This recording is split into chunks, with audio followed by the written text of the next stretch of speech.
So I'm Caine Rollestone from UCL Institute of Education. I'm going to talk about a project that is based in the University of Oxford, which is a cross-country comparative study in education in 4 countries. So this is a longitudinal study, the Young Lives study, which focuses on Peru, India, Vietnam and Ethiopia. It's been collecting data in those 4 countries since approximately 2001. It was established to follow the Millennium Development Goals and to look at progress towards those goals over a 15-year period. So it's a 4-country longitudinal comparative international study which follows 12,000 children, i.e. 3,000 children in each country, approximately from their year of birth up until their 15th year. So we have quite lengthy and robust information on their schooling and also on their preschool experience. It also includes large-scale primary school survey and secondary school survey. Now, what would we be looking for if we're imagining an equitable education system in which teacher education contributes to equality of opportunity? Well, a simple way of conceiving the outcome of an education system which is equitable is that children achieve good levels of learning outcomes regardless of their backgrounds. Now, are there any countries in which that is the case? Of course, there are always variations. There will always be differences in outcomes which are linked to backgrounds, but there are some countries in which educational outcomes are much more equal than in others. And they are places where we can look for teacher education policies which may be associated with equitable outcomes. And one, which forms part of the Young Life study, is Vietnam. And you can see here from the PISA study an example of a statistic which is quite surprising for Vietnam. So in science, compared to the OECD average of 29%, 3/4 of Vietnamese children from disadvantaged backgrounds, that's the 25% most disadvantaged pupils in Vietnam, perform in the top 25% of all countries' results in PISA. So that's disadvantaged pupils performing better than average in the international study. So it's quite a dramatic result for a country which spends 20 times less, for example, than Finland. Although obviously Vietnam has less money to spend, it is achieving outcomes which are not very much lower than Finland for very much lower costs. Now, what Vietnam is doing is quite different in many ways from other countries. Teachers play a big part in the successes of Vietnam, but clearly teachers in any country work within a system. They are only part of it. Teachers can change their practice, they can improve equity, but there's only a limited amount they can do to change the system. And not all systems, importantly, not all systems are equitable systems. And there are other education systems, including in the Young Lives sample. I'm thinking here of India, which we include the states of Andhra Pradesh and Telangana, in which educational outcomes are not equitable and a system is not designed to achieve equal opportunities. So specifically, education systems in some countries serve to pick winners rather than to equalize outcomes. They do so in order to satisfy what are arguably bad curricula or competitive examination systems which are simply designed to pick a small number of people for particular roles. Now, when countries do that, they produce very unequal outcomes. And in some countries like Peru, educational outcomes are actually more unequal than incomes, which is quite shocking given the high level of inequality in incomes. In such systems, it's often the case that disadvantaged pupils attend considerably poorer quality schools, and that kind of sorting is what accentuates the gap between more and less disadvantaged pupils. Not only their home backgrounds, but their schools differ wildly in quality. And as I said, teachers can mitigate those gaps within the schools that they work, but the teachers themselves cannot change the system necessarily. They cannot equalize the gaps between schools.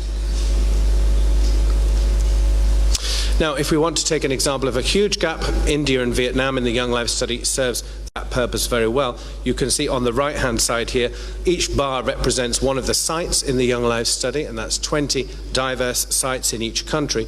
And in almost every case, the results in our Young Lives 15-year-old maths test are higher in Vietnam than they are in India. And that's to say that even in the most disadvantaged parts, mountainous ethnic minority areas of Vietnam, test scores are still higher than they are in the most urban advantaged areas in the Indian sample. So that's Hyderabad in this case. So the gap is huge between 2 countries which actually have almost exactly the same per capita income. One of the features of that system difference, as I said, is sorting. So how do children end up in the schools that they actually attend? Well, they're affected by home disadvantage. In any country, there's always a gap in terms of socioeconomic background. But is it the case that lower teaching quality and lower school quality is allocated to poorer children? Much more so in some countries than in others. Even within schools, and particularly this is the case in Peru in the Young Life sample, there are some countries in which there is huge differences within school in terms of how much children benefit from school quality. And I'll give an example of that in a moment. But Vietnam provides an example of a country in which greater equality and reduction in inequality in educational outcomes is associated with better achievement for all. And it's clear that reducing inequality is an important way to improve outcomes for everyone. Now, home background disadvantage, as I said, is a big factor which reduces children's outcomes, but it's also a huge barrier for teachers, because teachers must overcome the home background disadvantage of pupils in order to secure effective learning.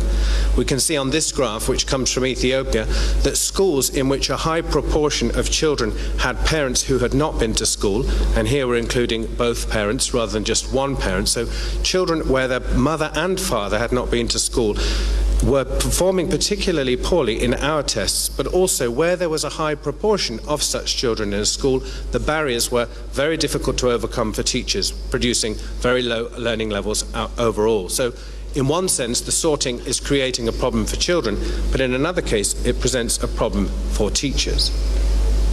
In India, the system is highly segregated between public and private schools, and private schools on average produce better learning outcomes, which may not be very surprising. But what surprised me when we looked at this is that even within the private school system, depending on how much you pay, there is a huge difference in terms of school effectiveness. And there's simply a big gap between those schools which charge high fees and those which charge low fees. And actually lower fee charging schools produce no better learning outcomes on average than a comparable state school. So a lot of it is about the value added that's linked to additional payments in India. And clearly, payment is a way of selecting pupils with different kinds of backgrounds. As I said, in Peru, when compared to Vietnam, we also see big differences in internal school effectiveness. So how effective is a school for two groups of pupils who are in fact attending the same school? This is not about segregation, but you could say it is about discrimination. So schools in Peru, when you improve school quality, do not equally benefit all pupils. And actually pupils with lower socioeconomic backgrounds tend to benefit less from any improvements in school quality, which may be for the reasons of all sorts of barriers that can affect disadvantaged children in the classroom. Like, for example, not being able to understand the language of instruction, or not being able to access the textbook or the curriculum, which is often too difficult for pupils with lower levels of prior learning. We see that particularly in contexts where there is very heterogeneous children, groups of children in the classroom. That kind of discrimination is not necessarily overt discrimination, it's covert discrimination, which is built into the curriculum, but it does directly affect children from disadvantaged backgrounds and does present a barrier for teachers who are attempting to reduce those kinds of gaps. We see the same thing in India, where other studies have shown that teacher matching by, for example, caste or gender, so where there is a smaller social distance between the teacher and the pupil, there tends to be greater levels of learning progress. Now, is that about teachers understanding children's circumstances or not discriminating against them? It's impossible to distinguish those two, but the gap is almost 0.25 of a standard deviation by improving teacher matching.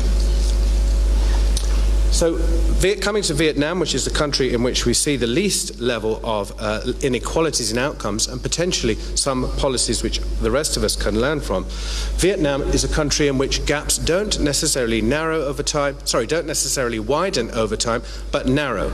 And you can see here an example from grade 5 where we've tested primary school children at the beginning and end of the school year, and you can see that the difference between ethnic minority and ethnic majority performance is actually shrinking over time. Now this is a short period, it's just 1 year, but it's not something that we can find in very many countries. It's quite typical that when you look at these kinds of data, you typically see widening gaps.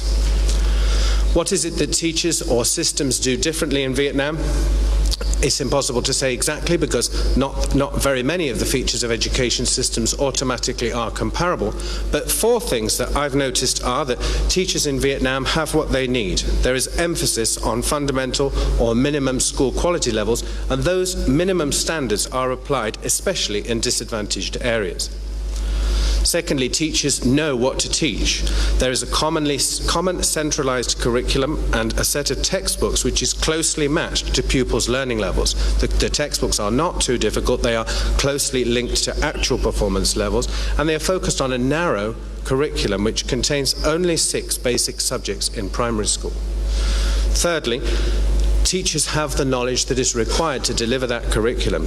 And in fact, when we examined teacher knowledge across Vietnam, we found very small gaps between the most advantaged and the most disadvantaged areas. So it is not the case in Vietnam that the least well qualified or the least knowledgeable teachers are deployed to the most disadvantaged areas.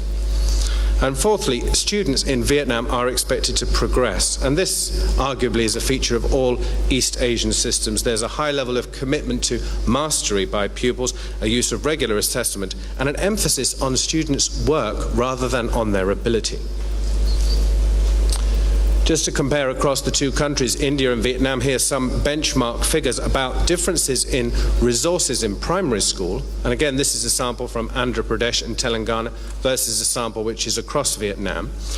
Indian schools had smaller classes, considerably smaller classes on average than those in Vietnam, but Vietnamese teachers were more experienced.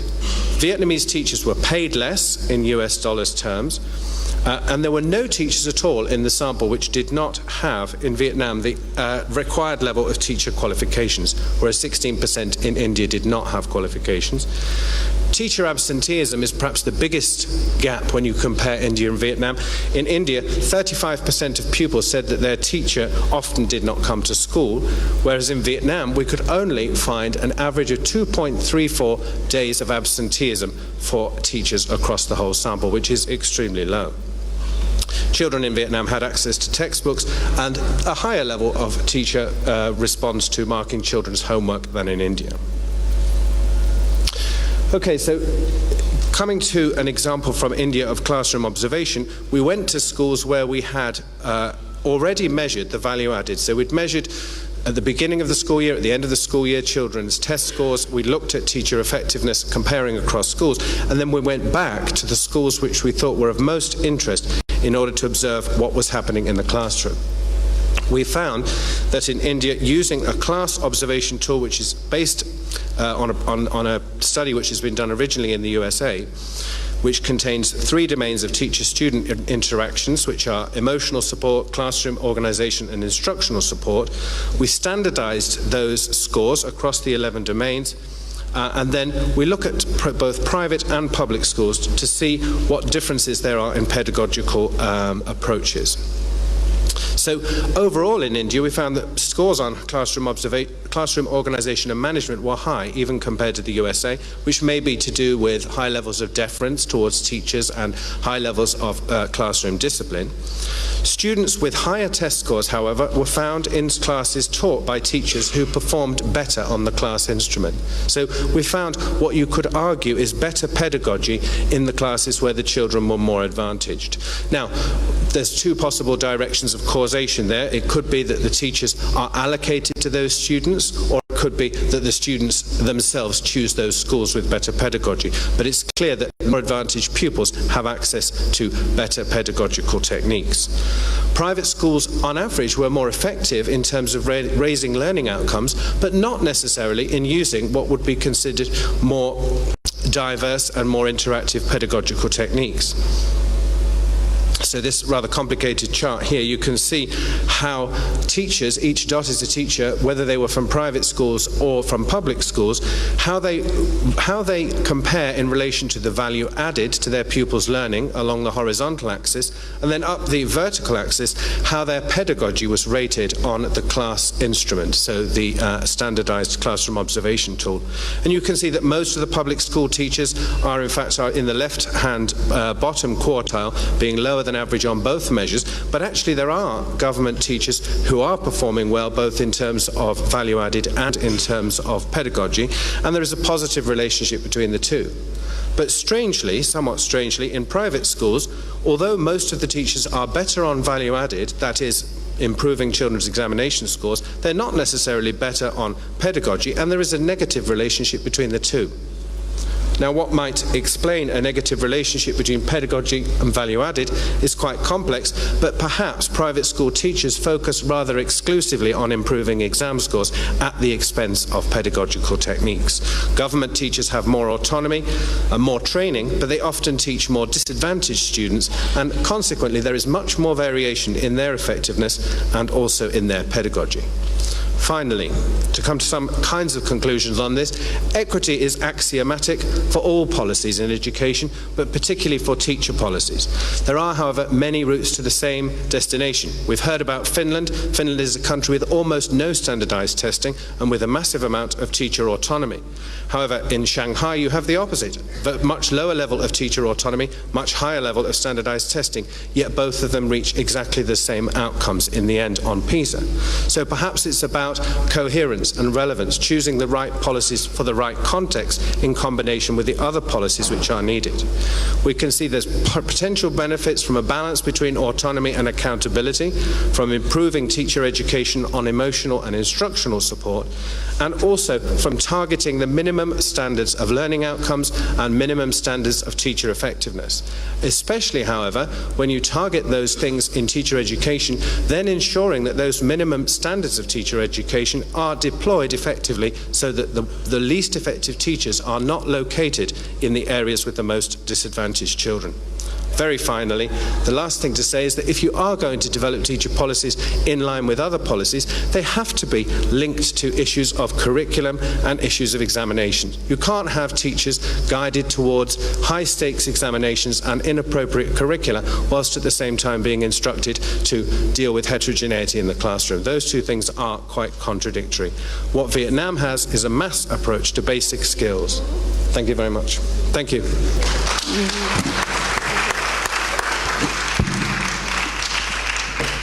Merci beaucoup.